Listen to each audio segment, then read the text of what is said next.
네, 안녕하세요. 오늘 주제는 기술사 시험, 오랜만이죠? 기술사 시험의 1교시.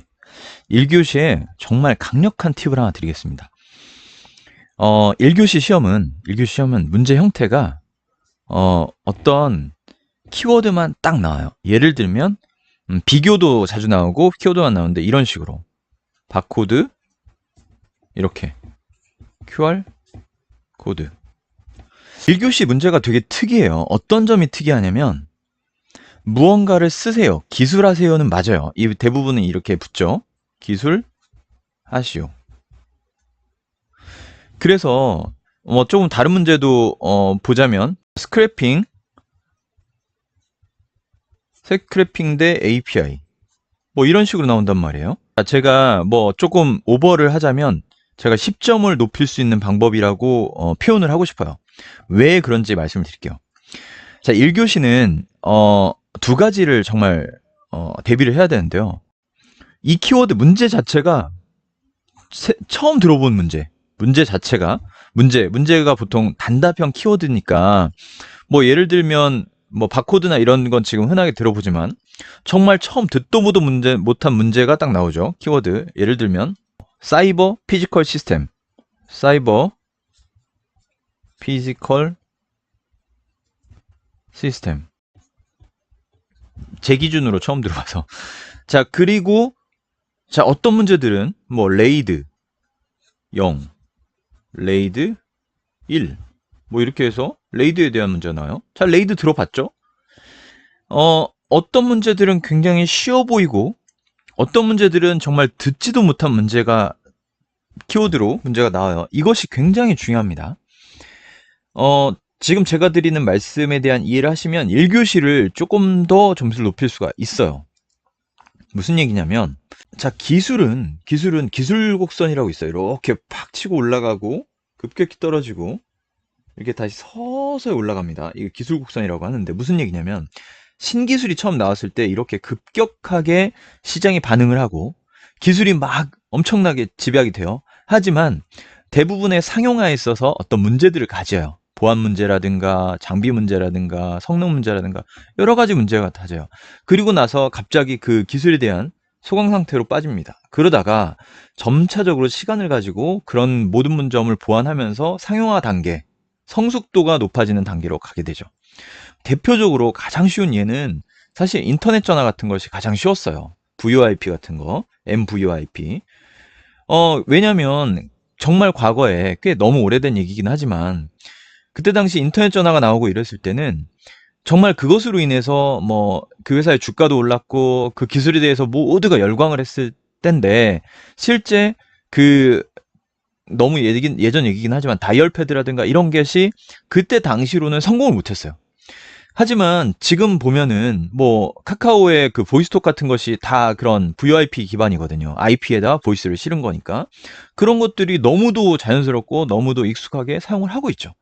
그런 것들을 기술 곡선이라고 하는데 그거를 어떤 초기 단계냐, 중기 이후냐, 성숙도를 가진 단계냐 그런 것들로 나뉘어질 수가 있어요.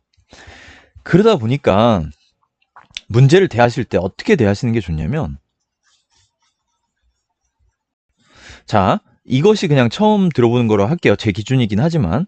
그러니까 무조건 처음 들어본다고 해서 그것이 기술 성숙도의 처음 자리에 있는 건 아닐 수 있지만 그럴 가능성은 있죠. 왜냐하면 공부를 한참 하신 분들이 처음 보는 단어는 굉장히 신기술일 가능성이 있어요. 그런 문제들은 정의만 알아도 먹고 들어갑니다. 정의를 묻는 거예요. 뭔지 아나요? 이렇게 묻는 거예요. 자, 그런데 차이가 있어요. 문제를 딱 봤는데 너무 익숙한 거야. 예를 들면 API 이거 모를 수 없죠. 바코드 모를 수 없죠. QR코드 모를 수 없죠. 물론 이런 거에 대해서 조금 개념을 정확히 안다 그러면 좀 유리할 수는 있는데 이 문제 내가 알고 있어. 그냥 그래서 정의를 썼다. 그러면 그 자체가 기술하시오 다 기술하시오로 돼 있어서 이 문제를 그냥 기술했지만 점수는 그렇게 고득점이 될 수는 없어요. 왜냐면 그거에 정의를 묻는 상황이 아닐 가능성이 높기 때문에. 자, 그냥 아주 사소한 예를 들어볼게요. 뭐 대학교 때라든가 직장인 가운데 직장을 생활하다가 점심때쯤이 됐어요. 그냥 이건 예예요. 점심시간이 됐어요. 근데 어떤 동료가 그러니까 저에게 물어보는 거예요. 밥 먹었어? 자, 밥 먹었어? 그 밥이 자, 어떤 질문일까요? 대학 캠퍼스를 막 돌아다니는데 어떤 친구가 한 명이 나한테 딱 와요. 너 밥 먹었냐? 그런 거는 저에게 또 다른 상황 얘기해 볼게요. 자, 똑같은 그런 밥 먹었니 질문이 이제 어머니랑 나랑 통화를 하는데 어머니가 너 밥은 먹었냐? 뉘앙스가 좀 다르죠. 그리고 그게 어떤 상황에서 묻냐에 따라서 그 사람이 질문 의도가 있어요. 그러면 보통 점심시간에 어떤 누군가가 나한테 물어볼 땐 내가 진짜 밥 먹었는지 궁금해서가 아니라 퀘스천이 아니라 또는 내가 걱정돼서가 아니라 어머니 같은 뉘앙스가 아니라 나 밥 안 먹었는데 넌 먹었냐? 근데 나 밥 안 먹었는데는 차마 얘기를 못하고 그냥 너 밥 먹었냐? 이렇게 물어볼 수 있잖아요. 저는 이 상황을 좀 설명하기 위한 예를 든 것인데요. 좀 이해를 충분히 하셨을 거라고 생각하고 자, 무슨 얘기냐?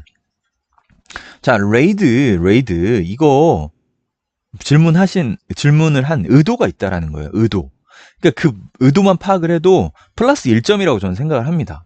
자, 그래서 제가 과감하게 10점으로 배팅을 한 거예요. 무슨 얘기냐? 1점씩 10개 모으면 10점이잖아요. 그래서 그 문제 의도만 파악을 해도 어, 그 문제를 어떤 식으로 내가 정리를 할지에 대한 감이 생기는 거야. 그러니까 정의 쓰다가 그 한 페이지씩 쓰는 거잖아요. 1교시는. 정의 쓰다가 다 채우고 마지막에 이 문제점, 해결 방안 이렇게 쓰면은 이거는 조금 문제 낸 사람이 나 이런 의도 아닌데라고 할 수 있어요. 자, 그러면 어떻게 쓰냐면 정의를 짧게 가는 거죠. 이거에 대한 짧게 가는 거고 이 나머지는 내가 생각했을 때라고 가는 거예요. 자, 그러면 이런 거죠. 바코드, QR코드를 비교할 수 있어요. 이게 바코드처럼 생겼고, 이건 QR코드처럼 생겼잖아요. 자, 이걸 왜 묻지라는 것이 필요하다는 거죠. 물론 그렇게 접근을 하셨을 수도 있고, 이걸 도대체 왜 물었을까를 아직 정답을 뭐, 생각이 어려울 수도 있지만, 지금 QR코드를 다뤄볼 만한 시즌이긴 하잖아요. QR코드를 많이 쓰고 있고, 바코드도 많이 쓰고 있고, 자, 바코드로, QR코드로 뭔가를 많이 하고 있어요.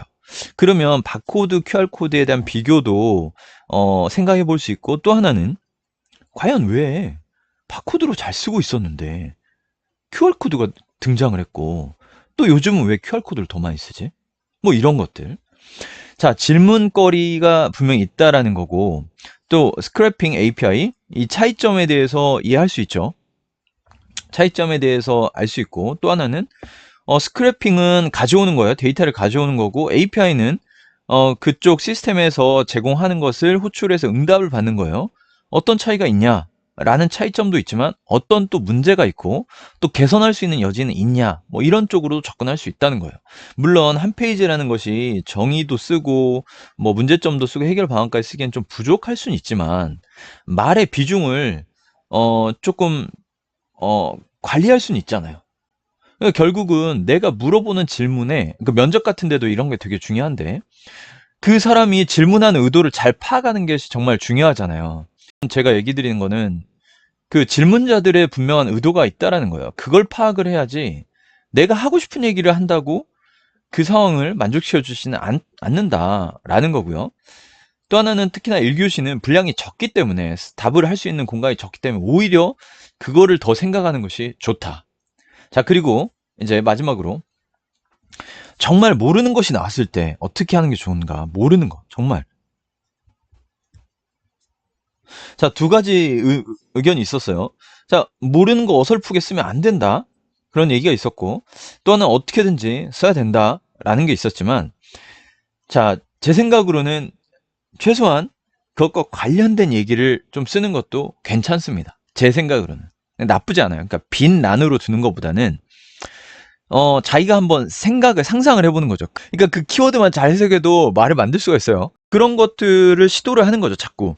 물론 내가 정확히 알아야만 쓸 수 있는 거면 뭐 전혀 문제가 없죠. 그거를 얘기하는 게 아니라 정말 모르는 게 나왔을 때는 그렇게라도 한번 제시를 해보는 것이 맞다. 저는 더 좋다라는 얘기를 드리고 또 하나 아까 첫 번째 말씀드린 이 그 질문의 의도 그거를 그러니까 충분히 공부를 하시고 충분히 내용을 아시고 그 다음에 하나 더 생각할 것은 문제의 의도다. 그리고 그 문제의 의도의 그 비중 이 답변의 비중을 조금 더 실으시라. 이렇게 됐을 때 정말 1교시에 대해서 조금 더 가점을 받을 수 있다라고 생각을 합니다. 오늘 간만에 또 기술사 관련된 시험 얘기를 좀 드렸는데요. 이 관련해서도 뭐 궁금하신 거 있으시면 언제든 질문 주시고요. 여러 가지 기술 영상들도 올리고 있고 프로그래밍 뭐 이런 영상들도 올리고 있으니 참고해서 보시고요. 기술사 시험 관련돼서도 질문 주시면 제가 답변 영상들 만들어 올리도록 하겠습니다.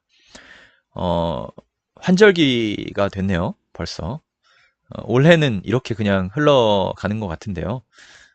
저는 그렇게 생각을 해요. 뭐 활동을 조금 많이 못할 때 오히려 내가 조금 역량을 쌓는 시간으로 가지면 이 시간도 그냥 지나가 버린 1년이 아니라 내가 조금 더 성장할 수 있는 1년으로 되지 않을까라는 생각을 하게 됩니다. 여러분들 준비하시는 것들 다 화이팅 하시고요. 다음에 한번 또 뵙도록 하겠습니다. 감사합니다.